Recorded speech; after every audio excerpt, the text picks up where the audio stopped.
We've never talked about anything like this before, so let's begin this new topic today.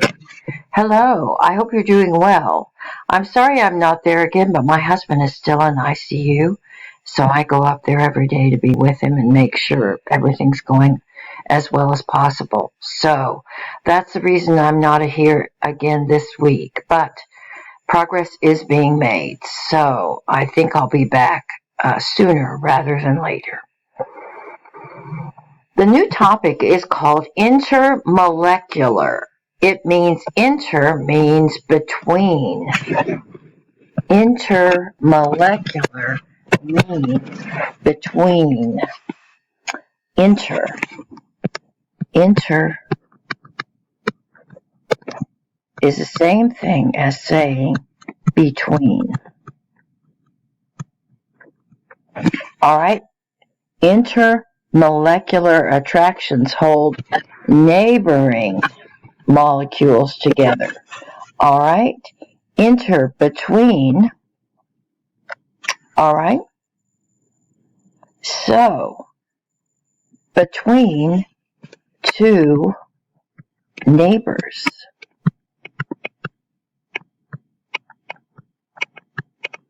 All right.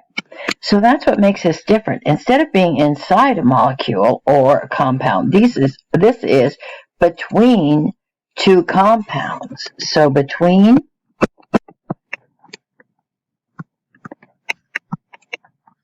two compounds. They can be ionic, they can be covalent. So here are the questions. All right.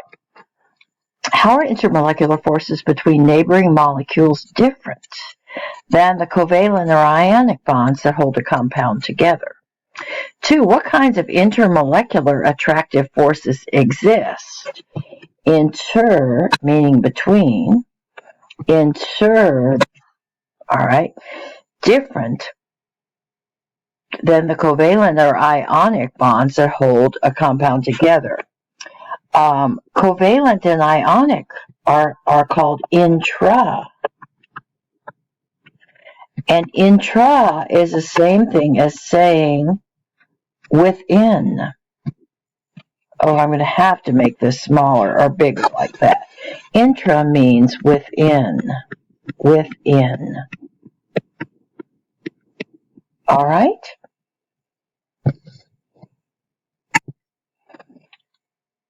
So how are these intermoleculars between neighboring molecules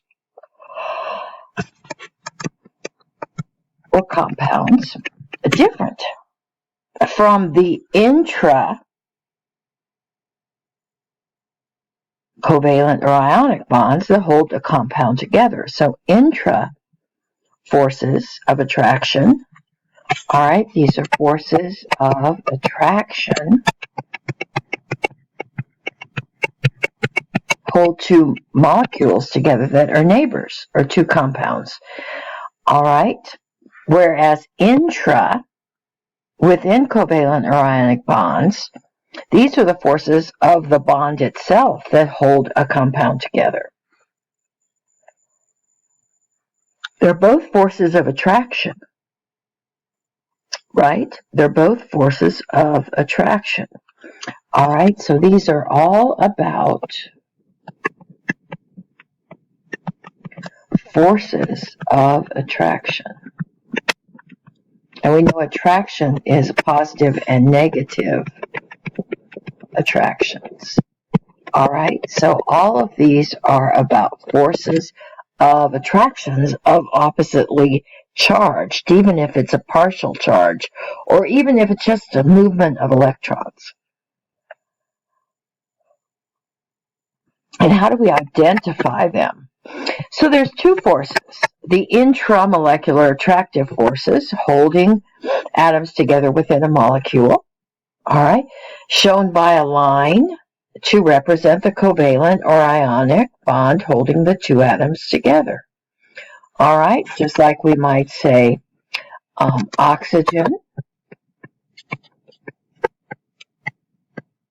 bonded to two hydrogens. All right, that would be a water molecule. All right, so these are intra-bonds. Those are the covalent bonds holding the atoms together. All right? 2 covalent oxygen-hydrogen bonds. All right? So covalent bonds are intramolecular within the compound. Intermolecular attractive forces exist between neighboring molecules or compounds. These are shown by dotted lines. So here we see HCl, which is a compound, and we know that there's an electronegativity difference. I don't know if you remember, but the difference is this. All right? So one of them has a partial negative charge, and that, of course, is the chlorine, because it has a higher electronegativity. And the hydrogen is the positive one because it has the smaller electronegativity. All right, so this we can see is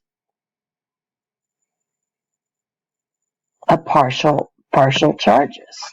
All right, and these are partial charges. Do you see how we're hitting the same ideas over and over again, but in new contexts? All right. Now, let's see another one. Yes, here's another one. This is a neighbor. And this third one over here is a neighbor of this one. All right, so if it's a force of attraction, it's going to be between something negative and partial. But in this case, see how this, with the dotted line, this is the intermolecular attraction. It has partial charges.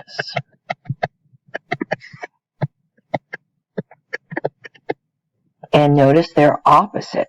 So here we have this guy attracted to this guy right here.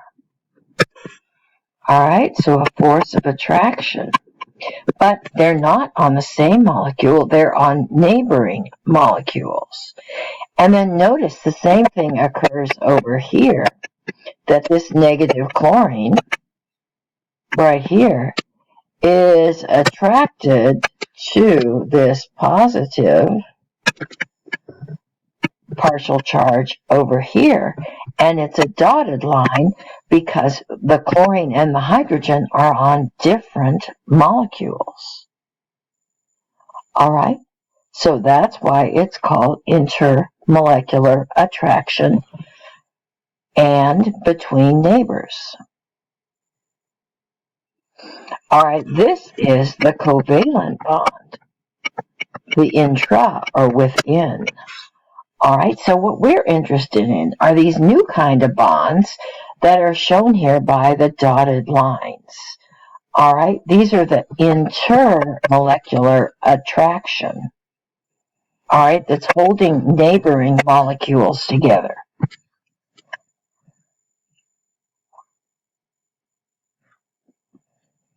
Intermolecular forces of attraction, 3 significant kinds. One are hydrogen bonds between hydrogen and something else on neighboring molecules. Dipole-dipole interactions.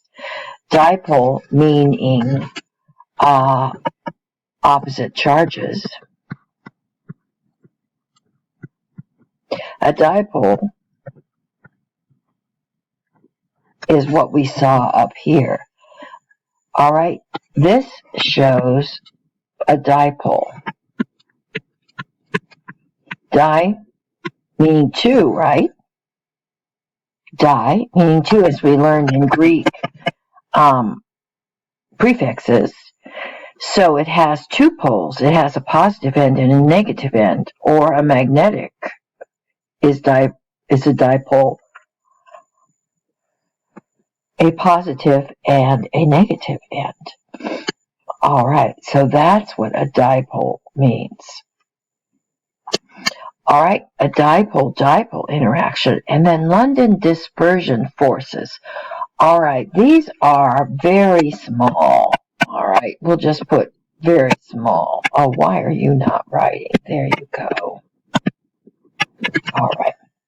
Intermolecular forces are much weaker than covalent and ionic of attraction, but the reason they're so important is because they determine the physical properties of molecules, like their boiling point, their melting point, their density, and enthalpies of fusion and vaporization.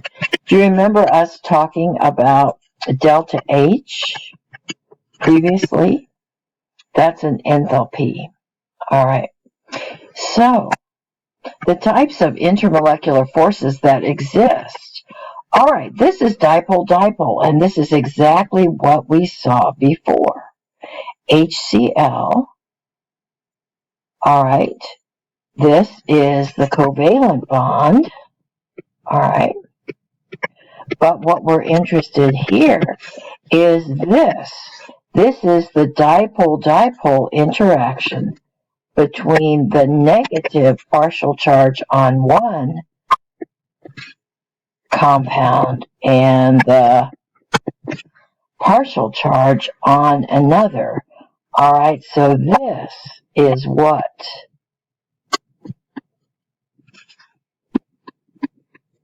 the force of attraction between those two opposite charges is called a dipole-dipole because it's a positive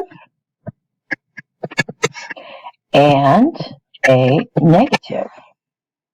So each of these molecules has a dipole in it, a positive and negative, and it's the negative dipole that's attracted to the positive dipole on another molecule. It could be a molecule just like it, or it could be another kind. All right, and then we see the same thing occurs here as we looked at before. So this is what a dipole-dipole attraction is. All right, just opposite charges attracting. All right, opposite charges attracting. Then there's hydrogen bonding. This is a special kind, and it's a strong kind of dipole-dipole interaction. And it occurs frequently, especially in biological molecules, is where it's so important, between a hydrogen atom bonded to either an oxygen, a nitrogen, or a fluorine atom. All right, so the partially positive end of the hydrogen is attracted to the partially negative end of the oxygen, the nitrogen, or the fluorine. All right, so here we have water. All right, and it's just as we thought before, where we had the oxygen here. All right, and the oxygen is more electronegative than hydrogen. If you recall, it's 3.5, and these are just 2.1 electronegativity. So, this is a rather large dipole between these two. It's a difference of 1.4. All right, and clearly everything is pointed towards the electrons.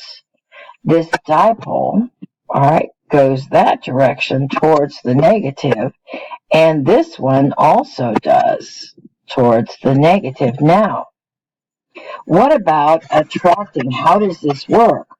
Well, the hydrogen right here is a dipole, part of a dipole, right? And it's attracted to an adjacent water molecule right there because it has a negative charge. So here is, all right, here's what the attraction is right there between a hydrogen on one water molecule and an oxygen on the other. And it doesn't stop there. That same oxygen, you notice, also is attracted to this guy over here, negative to positive similarly. All right? All right. All right, and that's an example of a hydrogen. Now, it said it was hydrogen fluorine, right? hydrogen, nitrogen, hydrogen, oxygen. All right. But it doesn't say chlorine, though, does it? All right. So, electronegativity difference. Fluorine is 4.0. Hydrogen, 2.1. So, the EN difference, the electronegativity difference here, all right, is 1.9 here. This is 3.0. This is 3.5. The difference is 0.9 here. And the difference is 3.5 minus 2.1, 1.4 here. So fluorine, nitrogen, and oxygen are very electronegative atoms. And that's the reason these are a special kind of bond. All right? All right, strong electronegativity differences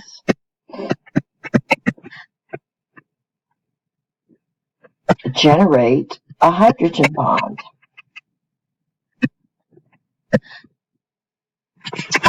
Oh, this computer keeps... Oh, let me plug something in. All right, give me a second. All right, so these are the strongest. These hydrogen bonds are the strongest. Now, the weakest are these things called London dispersion forces or van der Waals forces. Neither name is easy to remember, is it? All right, so these are the weakest, and they exist between all kinds of molecules. All right? These are the weakest, and they exist between all kinds of molecules. Now, you might think that makes them less important, but in fact, you know how all atoms of metal stick together? You know how millions of particles of water stick together? You know how millions of particles of sulfur stick together? All right, what makes identical atoms stick together? And the answer is London dispersion forces, because they exist between all types of molecules. So if you wonder why a solid sticks together when they're all just the same kind of molecule and there's no positive and negative partial charges or full charges, well, it's really defies your understanding. Why would these even be attracted to each other when they're identical? Well, the answer is the electrons are free to move within, and it's the movement of electrons that creates a negative charge in one area of the atom and allows a positive charge in another. So it's a kind of partial charge simply by the electrons moving. So let's read about this. All right, the more electrons a molecule has, the stronger the London dispersion forces. For example, bromine has more electrons than chlorine. Bromine, atomic number 79.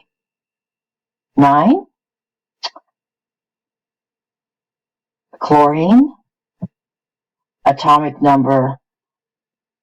Oh, did I get that right? I don't have a periodic table with me. But chlorine has an atomic number of 17. Bromine has an atomic number of, that can't be right, 35. All right, 35 electrons for bromine. All right, and 17 for chlorine. So, bromine will have stronger London dispersion forces than chlorine, and what that means is there's a higher boiling point.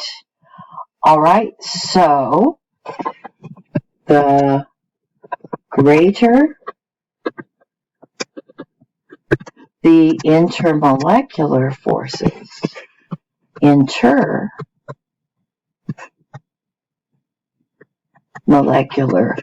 forces between neighboring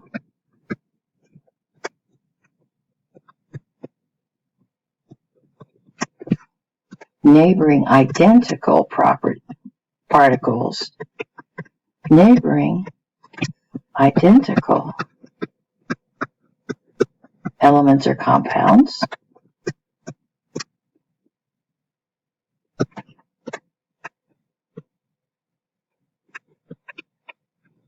then the higher the melting point, MP, and the boiling point, BP, of that element or compound. All right?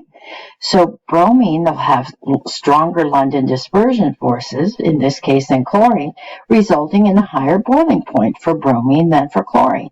Also, the breaking of London dispersion forces doesn't require that much energy. All right? So, nonpolar covalent compounds like methane, remember CH4?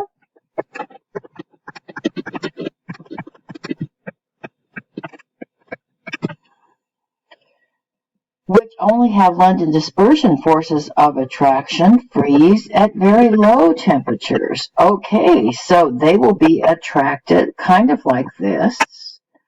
All right.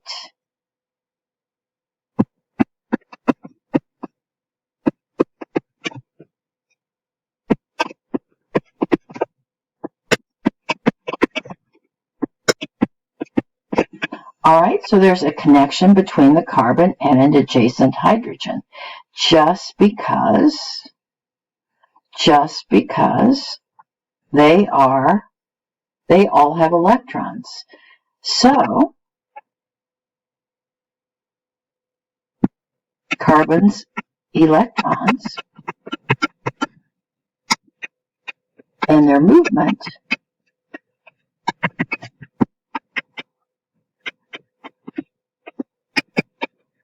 attract other carbons and other nitrogens, other carbons or hydrogen atoms. Excuse me. Okay.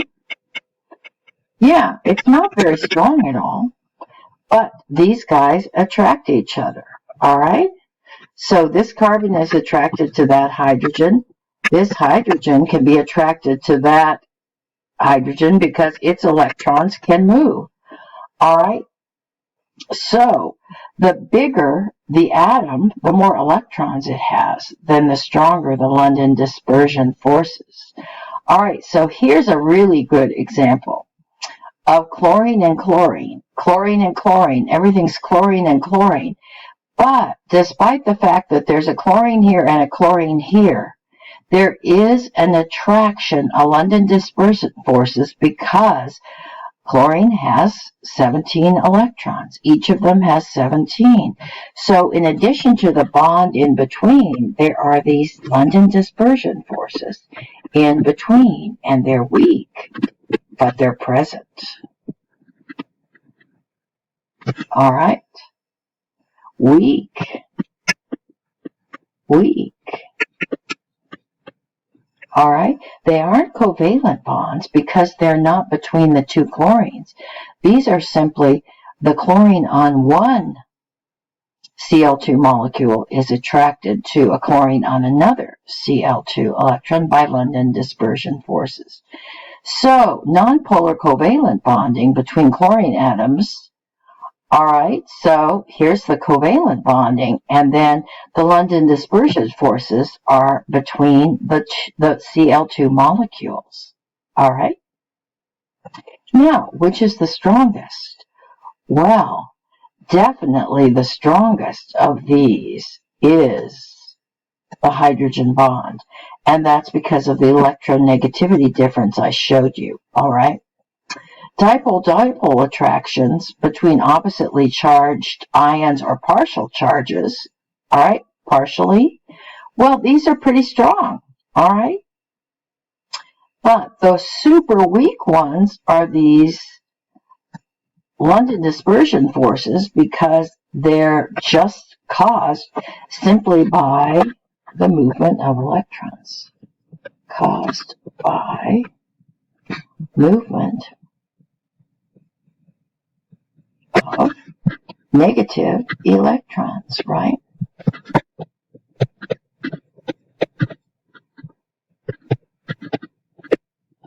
All right. So that movement generates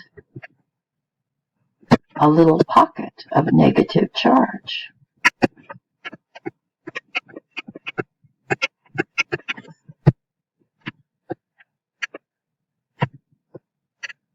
All right. And then it would be attracted to a little pocket of positive charge. All right. Movement of negative electrons, a little pocket of negative charge. All right. An absence of electrons after they move, after movement away,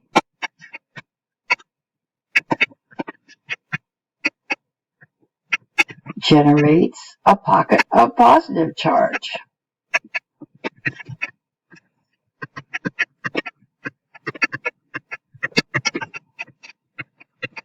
This requires reasoning, don't you think?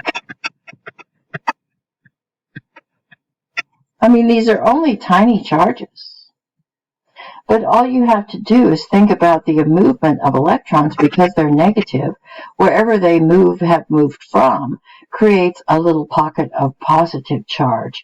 And that is enough attraction between neighboring particles, whether they're neighboring atoms or neighboring compounds, to cause a stickiness between them. All right? So let's go look at how these forces of attraction affect the properties. So polar covalent compounds, like hydrogen chloride and hydrogen iodide, we've seen HCl, have dipole-dipole interactions. So this was the HCl, all right?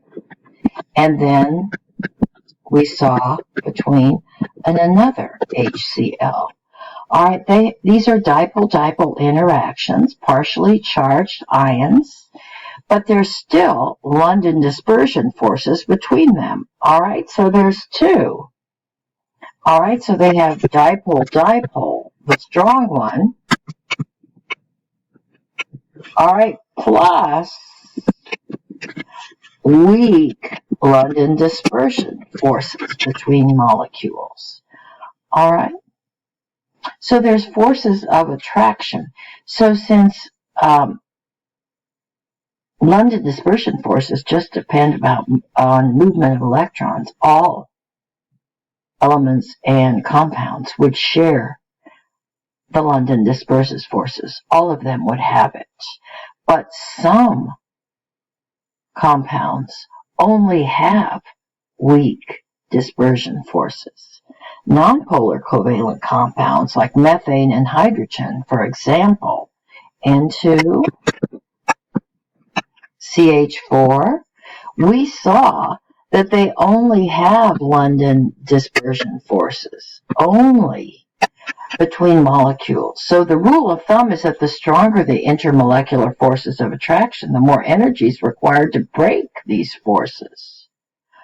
Oh, so that means if you're going to break apart atoms or molecules from their neighbors, as you would need to do when you melt a compound or when you boil a compound, that the more heat that you have to provide to pull apart neighboring molecules, the higher the melting point and boiling point. If it's easy to pull them apart because they only have dispersion forces, then you would expect those kind of compounds to have low melting points and low boiling points. And that's the point being made here. So ionic and polar covalent compounds would have higher ones. All right, but these nonpolar covalent compounds only have London dispersion forces, you would expect them to have very low melting points and boiling points, meaning that they would be gases or liquids for the most part. All right, so isn't it true that all of the halogens are gases? H2, Cl2, I2, Br2. Okay, and oxygen, O2 is a gas. Nitrogen is a gas. Did I leave out any? All right, so the rule of thumb, the stronger the intermolecular forces, the more energy is required to break them apart. The weaker the intermolecular forces, the less amount of energy is needed. So when we heat something that has a low melting point, then we don't have to add as much heat as when something has a very high melting point. All right? And we already knew that ionic compounds had very high boiling points, but also polar covalent molecules that have quite a dipole difference. All right? Like water, H2O. All right? It's a polar covalent compound, and therefore there's even strong intermolecular forces because they are hydrogen bonds, all right, indicating that water has a higher melting point and boiling point than we would expect without those. All right, so the type of compound, all right, intermolecular forces, notice no matter what kind of compound they are, there's going to be London dispersion forces between the atoms or between the compound particles. All right? And that is, let's just try and identify some of these down here. Okay, so when you look at this one, sulfur and hydrogen, we can see that there's quite a strong dipole, right? So wouldn't you expect two neighboring molecules of the same kind that the hydrogen here, all right, would be attracted to the sulfur there with a negative charge? Same thing here, all right? It's that positive charge being attracted to that negative charge, and that's what the intermolecular is. So we can tell exactly where that intermolecular force is, whereas these are just covalent bonds, right? Yeah, these are just the covalent bonds. Here, they're inside the molecule, intra. But the intermolecular forces are the ones between neighboring particles that causes them to be stuck together. Now, let's look at these. London dispersion force, dipole-dipole attraction, and hydrogen bonding. Let's see. All right, did you see that? Hydrogen forms bonds with, remember, it was hydrogen and fluorine, hydrogen and oxygen, and it was hydrogen and who was the other guy?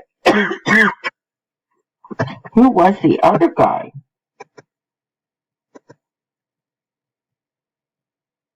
Oh.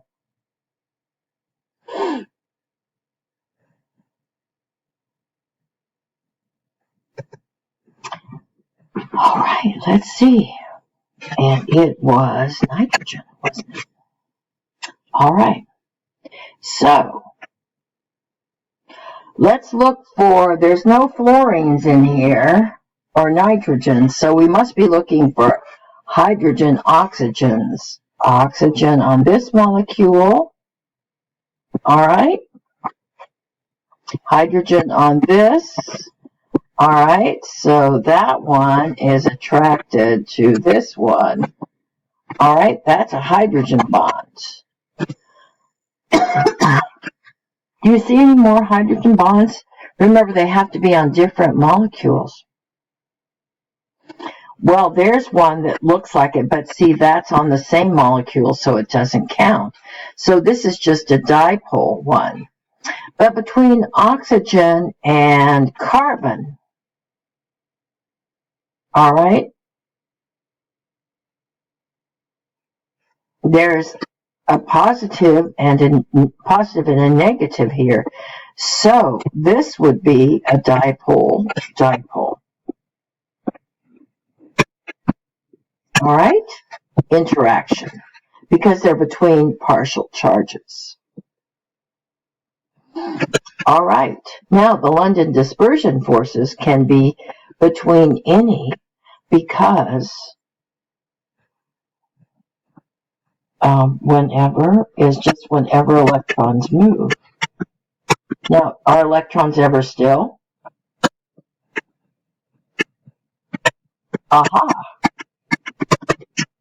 Electrons are never still. Oh, so that's why these are ever present. Yes. So that's the reason dispersion forces are so common, but they're very weak. All right. Now let's go down and look at this. This is just some plain dispersion forces. Well, first of all, can you see any hydrogen bonds? There's lots of hydrogens, but do you see any hydrogens or oxygens? I don't see any. It looks like the only thing there would be carbon hydrogen. All right. They really don't have much partial charge here. These aren't very polar molecules at all. So those must be London dispersion forces holding those together, because there really isn't anything else strong enough. So the hydrogen isn't very attracted to hydrogen, but the carbon and hydrogen are different enough, all right, and that the electron movements, carbon would, because it has more electrons, would be more likely to have it would be likely to have more London dispersion forces. And the only other atom there is to attend to is hydrogen, because these are carbon-hydrogen molecules, aren't they? All right, now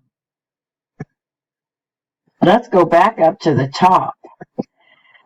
Now this is unusual in that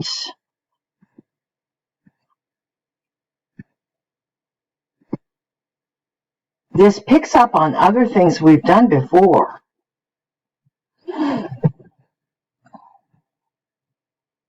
But yet, I'm not asking you a whole lot of questions, am I? No, this is for you to be familiar with. All right? So that's what I wanted you to do. So, great.